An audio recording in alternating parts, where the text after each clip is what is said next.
Hello friends, welcome back to our channel moms daily. ഇന്ന് ഞാൻ വന്നിരിക്കുന്നത് ഒരു പഞ്ഞിയപ്പത്തിൻ്റെ റെസിപ്പി ആയിട്ടാണ് കേട്ടോ. വളരെ സോഫ്റ്റ് ആയിട്ടുള്ള നല്ല കുഞ്ഞപ്പമാണ്. അപ്പം ഞാൻ തന്നെ ഇട്ട പേരാണ് ഇതിന് പഞ്ഞിയപ്പം എന്നുള്ളത്. അപ്പം ഇത് ഉണ്ടാക്കുന്നത് നമ്മൾ റവ കൊണ്ടാണ്. സാധാരണ നമ്മൾ അരിപ്പൊടി കൊണ്ടോ അല്ലെങ്കിൽ അരി കുതിർത്ത് വെച്ചിട്ടൊക്കെയാണ് ഉണ്ടാക്കുക. പക്ഷെ ഇന്ന് നമ്മൾ വളരെ സിമ്പിളായിട്ട് റവ വെച്ചിട്ടാണ് ഉണ്ടാക്കുന്നത്. അതുകൊണ്ട് തന്നെ നമ്മുടെ വീട്ടിൽ നമുക്ക് എപ്പോൾ വേണമെങ്കിലും ഉണ്ടാക്കാവുന്ന ഒന്നാണ്. കാരണം കുതിർത്ത് വെച്ച് അരച്ച് അങ്ങനത്തെ പരിപാടിയൊന്നുമില്ല. അപ്പോൾ നിങ്ങളുടെ വീട്ടിൽ റവ ഉണ്ടെന്നുണ്ടെങ്കിൽ നമുക്കിത് ഉണ്ടാക്കിയെടുക്കാൻ പറ്റും. പിന്നെ അതുപോലെ ഇത് കുറച്ചും കൂടെ ഹെൽത്തിയാണ്, നമുക്ക് കുഞ്ഞുങ്ങൾക്കൊക്കെ കൊടുക്കാനും പിന്നെ നമ്മുടെ വീട്ടിൽ എപ്പോഴും ഉള്ളൊരു ഇൻഗ്രീഡിയൻ്റ് ആയതുകൊണ്ട് നമുക്ക് ഉണ്ടാക്കിയെടുക്കാനും ഇച്ചിരി എളുപ്പമൊക്കെയാണ്. അപ്പോൾ നമുക്കിത് എങ്ങനെ ഉണ്ടാക്കാമെന്ന് പെട്ടെന്നൊന്ന് കണ്ടു നോക്കാം. അതിനായിട്ട് ഇവിടെ ഒരു ബൗൾ എടുത്തിട്ടുണ്ട്. ഇതിനകത്തോട്ട് ഞാൻ 1.5 കപ്പോളം ഉള്ള റവയാണ് എടുക്കുന്നത്. ഇത് വറുത്ത റവയാണ്. നിങ്ങൾക്ക് വറക്കാത്ത റവ വെച്ചിട്ടാണെങ്കിൽ നമുക്ക് ഉണ്ടാക്കാം.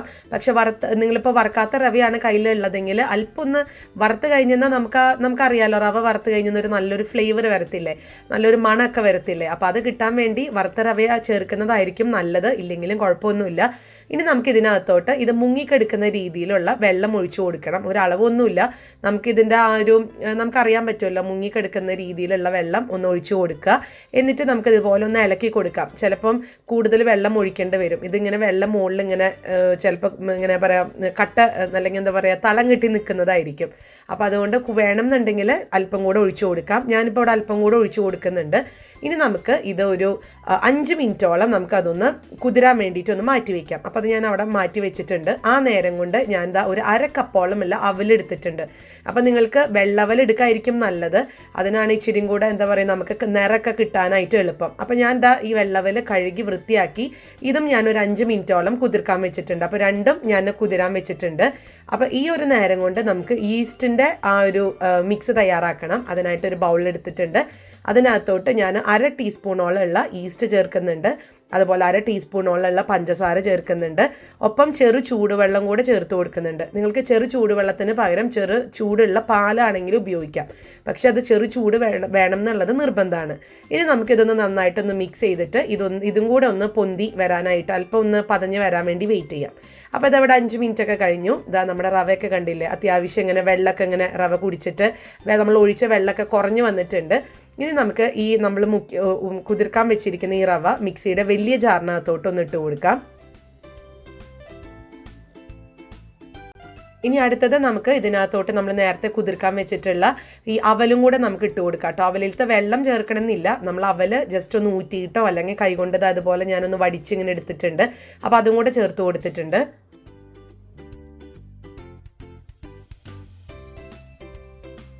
ഇനി അടുത്തത് നമുക്ക് ഈസ്റ്റ് ചേർത്ത് കൊടുക്കാം. ഞാനിവിടെ ചേർത്തിരിക്കുന്നത് ഡ്രൈ ഈസ്റ്റ് ആണ്. അതുകൊണ്ടാണ് ഇതുപോലെ പഞ്ചസാരയും ചൂടുവെള്ളമൊക്കെ ഇട്ടിട്ട് ഒന്ന് മാറ്റി വെക്കേണ്ടി വന്നിട്ടുള്ളത്.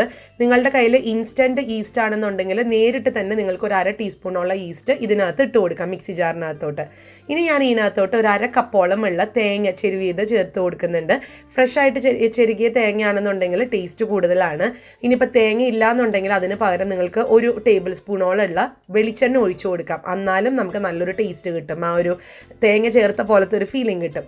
അപ്പോൾ ഞാനിതൊന്ന് അടിച്ചെടുത്ത് വന്നിട്ടുണ്ട്. നന്നായിട്ട് തന്നെ ഇതിങ്ങനെ ഫൈൻ പേസ്റ്റ് ആയിട്ട് എത്രത്തോളം നിങ്ങൾക്ക് ഫൈനായിട്ട് അരയ്ക്കാൻ പറ്റുമെന്നോ അത്രത്തോളം അരയ്ക്കുക. ഇത് പെട്ടെന്ന് തന്നെ അരഞ്ഞു കിട്ടും കേട്ടോ. നമ്മൾ ഈ ഒരു റവയും അവലൊക്കെ ഒന്ന് നനച്ച് അല്പം കുതിരാൻ വെച്ചതുകൊണ്ട് തന്നെ നമുക്ക് നന്നായിട്ട് ഈ നമ്മൾ അപ്പത്തിൻ്റെ ഒക്കെ മാവ് കലക്കി വരത്തില്ലേ, മാവ് അരച്ചിട്ട് വരത്തില്ലേ, അതേപോലെ നല്ല സ്മൂത്ത് ആയിട്ടുള്ള പേസ്റ്റ് നമുക്ക് കിട്ടും. നമ്മുടെ പേസ്റ്റ് ഇവിടെ റെഡിയാണ്. അപ്പോൾ നിങ്ങൾക്ക് വെള്ളം കൂടുതൽ വേണം എന്നുണ്ടെങ്കിൽ വെള്ളം ചേർക്കാം. ഞാനപ്പോൾ നേരത്തെ റവേരെ ആ വെള്ളം കുതിർത്തിട്ടുള്ളത് തന്നെയായിരുന്നു ചേർത്തിട്ടുള്ളത്. നിങ്ങൾക്ക് ഈ മിക്സി കുറച്ചങ്ങ് അടിച്ച് കഴിയുമ്പോഴത്തേക്കും വെള്ളം ആവശ്യമുണ്ടെന്ന് തോന്നുവാണെന്നുണ്ടെങ്കിൽ കൂടുതൽ ചേർക്കാം. ഞാനിപ്പോൾ എനിക്ക് കൂടുതൽ ചേർക്കേണ്ട വന്നില്ല, കാരണം റവ മുക്കി വെച്ചിരുന്ന വെള്ളം മുഴുവൻ ഞാൻ അതിനകത്ത് ചേർത്തിട്ടുണ്ടായിരുന്നു. ഇനി ഇതിനകത്തോട്ട് ഞാനത് ഒരു 1/4 കപ്പോളം ഉള്ള പഞ്ചസാര ചേർത്ത് കൊടുക്കുന്നുണ്ട്. ഇത് ഇച്ചിരി മധുരമുള്ള ഒരു അപ്പായിട്ടാണ് ഞാൻ ഉണ്ടാക്കുന്നത്, അതുകൊണ്ടാണ് പഞ്ചസാര ചേർത്ത് കൊടുത്തിരിക്കുന്നത്. നിങ്ങൾക്ക് ഇനി വേണമെന്നുണ്ടെങ്കിൽ ഒരു 2 നുള്ളുപ്പ് ഈ സമയത്ത് ചേർത്ത് കൊടുക്കാം. ഞാൻ പക്ഷെ ഉപ്പ് ഇപ്പം ചേർക്കുന്നില്ല, നമ്മൾ ഈ അപ്പം ചുടുന്ന സമയത്താണ് ഞാൻ ഉപ്പ് ചേർക്കുന്നത് കേട്ടോ. അപ്പോൾ ഇനി നന്നായിട്ടൊന്ന് മിക്സ് ചെയ്തെടുത്തിട്ട് വരാം.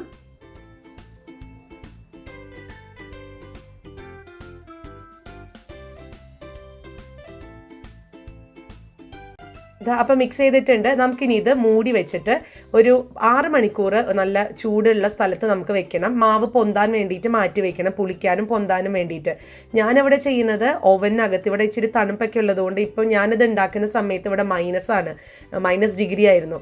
അപ്പോൾ അതുകൊണ്ട് ഞാൻ ഓവനകത്താണ് ലൈറ്റ് ഓൺ ചെയ്തിട്ടിട്ട് എനിക്കിവിടെ ഒരു 7 മണിക്കൂർ കഴിഞ്ഞിട്ടും വലിയ കാര്യമായിട്ട് പൊന്തിയില്ല, പക്ഷെ പുളിച്ച് വന്നായിരുന്നു. അപ്പം ഞാൻ കാണിക്കാം. ഇപ്പോൾ ഇതൊന്ന് ഞാൻ മാറ്റി വെച്ചിട്ട് വരാം. ഇതപ്പോൾ ഇവിടെ ഒരു 7 മണിക്കൂർ കഴിഞ്ഞപ്പോൾ ഇങ്ങനെയാണ് അവസ്ഥ. ഇവിടെ നമ്മുടെ നാട്ടിലെ പോലെ ഒത്തിരി പൊന്തി വരാനൊക്കെ ഇച്ചിരി സമയമൊക്കെ എടുക്കും. അപ്പം ഞാൻ ടേസ്റ്റ് ചെയ്ത് നോക്കിയപ്പോൾ നന്നായിട്ട് തന്നെ പുളിച്ച് വന്നിട്ടുണ്ടായിരുന്നു. അപ്പം ഞാനത് നേരെ തന്നെ ഇനി അപ്പം ചൂടാൻ പോവാണ്. കാരണം പൊന്താൻ വേണ്ടി ഇനി മാറ്റി വെച്ച് കഴിഞ്ഞാൽ ഭയങ്കരമായിട്ട് പുളിച്ചു പോകും. അപ്പോൾ അതാ നമ്മുടെ ബാറ്റർ ഇവിടെ റെഡിയാണ്. എനിക്കിതിനകത്ത് കൂടുതൽ വെള്ളം ഒന്നും ഒഴിക്കേണ്ടി വന്നില്ല. നല്ല പെർഫെക്റ്റ് ആയിട്ടുള്ള ഒരു കൺസിസ്റ്റൻസിയിലാണ് വന്നിട്ടുള്ളത്. ഇനി ഇതിനകത്തോട്ടാണ് ഞാൻ ഉപ്പ് ചേർക്കാൻ പോകുന്നത്. 2 നുള്ളുപ്പ് ഇപ്പോഴാണ് ഞാൻ ചേർത്ത് കൊടുക്കുന്നത് കേട്ടോ.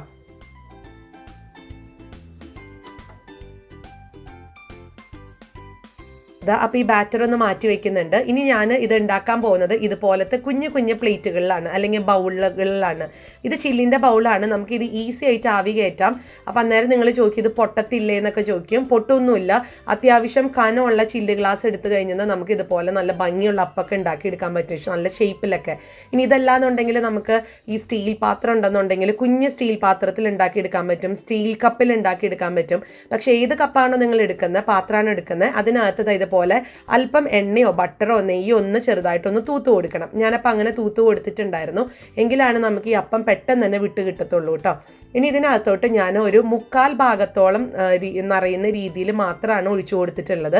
നമുക്കിത് മുഴുവൻ നിറച്ച് കഴിഞ്ഞാൽ ഈ മാവ് ആവി കയറ്റുമ്പോൾ പൊന്തി കഴിഞ്ഞത് പുറത്തേക്ക് അങ്ങ് ഭയങ്കരമായിട്ടൊരു ഷേപ്പില്ലാതെ നിൽക്കുന്നുണ്ടാവും. അപ്പോൾ അത് ഒഴിവാക്കാനായിട്ട് ഒരു 1/4 ഭാഗമോ അല്ലെങ്കിൽ അതിൻ്റെ തൊട്ട് താഴെ നിൽക്കുന്ന രീതിയിൽ നമുക്കൊന്ന് ഒഴിച്ചു കൊടുക്കാം.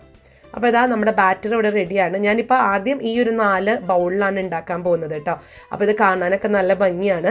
അപ്പോൾ നമുക്കിത് എങ്ങനെയാണെന്ന് നോക്കാം. അതിനായിട്ട് ഞാനൊരു പാത്രം അടുപ്പത്ത് വെച്ചിട്ടുണ്ടായിരുന്നു. ഇത് ആവിയൊക്കെ വരാൻ തുടങ്ങിയിട്ടുണ്ട്. ഇതൊരു സ്റ്റീമറാണ്.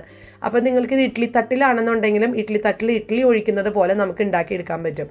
അപ്പോൾ ഇതാ ഞാൻ എല്ലാ പാത്രങ്ങളും ഒന്ന് വെച്ചിട്ട് വരാം.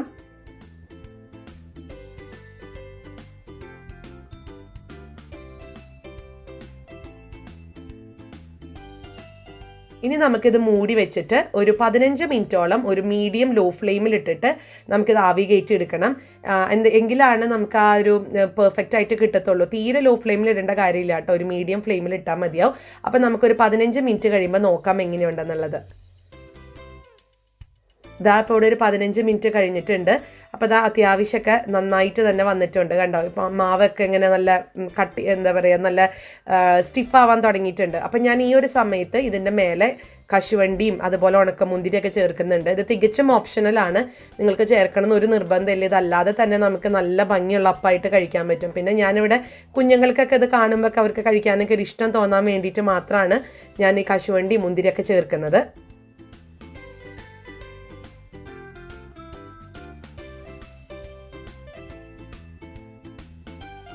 അപ്പോൾ ഇതാ ഞാൻ ഈ കശുവണ്ടി മുന്തിരിയൊക്കെ വെച്ചതിന് ശേഷം ഒരു 2 മിനിറ്റും കൂടെ ഇത് മൂടി വെച്ചിട്ട് ആവിയിലൊന്ന് വേവിച്ചെടുക്കുന്നുണ്ട്. അപ്പോൾ അത് നിങ്ങൾ ആദ്യമേ തന്നെ നമ്മൾ ഈ കശുവണ്ടി മുന്തിരിയൊക്കെ ഇട്ട് കഴിഞ്ഞാൽ അതിങ്ങനെ ഇറങ്ങിപ്പോവും മാവിനകത്തോട്ട്. അതുകൊണ്ടാണ് ഞാൻ ലാസ്റ്റ് ചേർത്തത്. അപ്പോൾ ഇതാ 2 മിനിറ്റ് കഴിഞ്ഞിട്ടുണ്ട്. നമ്മുടെ അപ്പം ഇവിടെ നല്ല ഭംഗിയായിട്ട് വന്നിട്ടുണ്ട്. അപ്പോൾ നമുക്കിതൊന്ന് ഫ്ലെയിം ഓഫ് ചെയ്യാം. അതിനുശേഷം ഞാനിതൊന്ന് കൗണ്ടർ ടോപ്പിലോട്ട് മാറ്റി വയ്ക്കുന്നുണ്ട്. അപ്പോൾ ഇതൊരു 5 മിനിറ്റ് നമുക്ക് സമയം കൊടുക്കാം. ഇത് നന്നായിട്ടൊന്ന് ചൂടാറട്ടെ. അപ്പോൾ ഇതവിടെ ഒരു 5 മിനിറ്റോളം കഴിഞ്ഞിട്ടുണ്ട്. ചെറുതായിട്ട് ഇപ്പോഴും ചൂടൊക്കെ ഉണ്ട്, എന്നാലും ഞാനൊന്ന് കണ്ടോ, ഇത് പെട്ടെന്ന് സൈഡിൽ നിന്നൊക്കെ വിട്ടുപോരും. അത് നമ്മൾ ആ ഒരു എണ്ണയൊക്കെ തൂത്തത് കൊണ്ടാണ്. അപ്പം ഞാൻ എങ്കിൽ പോലും നമുക്ക് ഇച്ചിരി ചൂടോടുകൂടെ ഞാൻ എടുക്കുന്നത് കൊണ്ട് ഞാൻ സ്പൂൺ വെച്ചിട്ടാണ് ഇതൊന്ന് മാറ്റിയെടുക്കുന്നത്. അപ്പം ഞാനൊരു പാത്രത്തിലോട്ട് മാറ്റിയെടുത്തിട്ട് വരാം.